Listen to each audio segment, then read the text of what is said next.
اور سب سے آخر میں آپ کو بتا دیں کہ اینکر عمران ریاض خان کو ایک بار پھر سے ہراساں کیا جا رہا ہے۔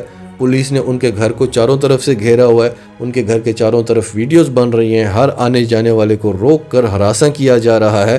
اور عمران ریاض خان کا قصور کیا ہے کہ وہ سچ بتا رہے ہیں، وہ نون لیگ کے پے رول پر نہیں ہے۔ نون لیگ تو آج ہے، کل نہیں ہوگی، کیونکہ آج 2022 میں آپ کسی کی زبان کو روک نہیں سکتے، آزادی اظہار رائے سے کسی کو روکا نہیں جا سکتا۔ تو نون لیگ تو آج ہے، کل نہیں ہوگی، لیکن یہ وقت ہمیشہ یاد رکھا جائے گا کہ اس تھوڑے سے وقت میں کون کون بکا ہوا تھا، کس کس نے اپنی زبان بندی کی ہوئی تھی، چند پیسوں کی لالچ میں پورے قوم کے مستقبل کو داؤ پر لگایا ہوا تھا، اور کون بہادری سے سچ بول کر ان سب کا مقابلہ کر رہا تھا۔ ناظرین، آپ کی اس سب کے بارے میں کیا رائے ہے؟ کمنٹس میں اپنی رائے کا اظہار کرتے رہیں، اور اگر آپ ہمارے چینل پر نئے ہیں تو ابھی سچ ٹی وی کو سبسکرائب کریں، سچ ٹی وی فیملی کا حصہ بنیں، اور ہماری ویڈیوز پسند آئیں تو انہیں لائک کریں، شیئر کریں، تاکہ زیادہ سے زیادہ لوگوں تک یہ میسیجز پہنچتے رہیں۔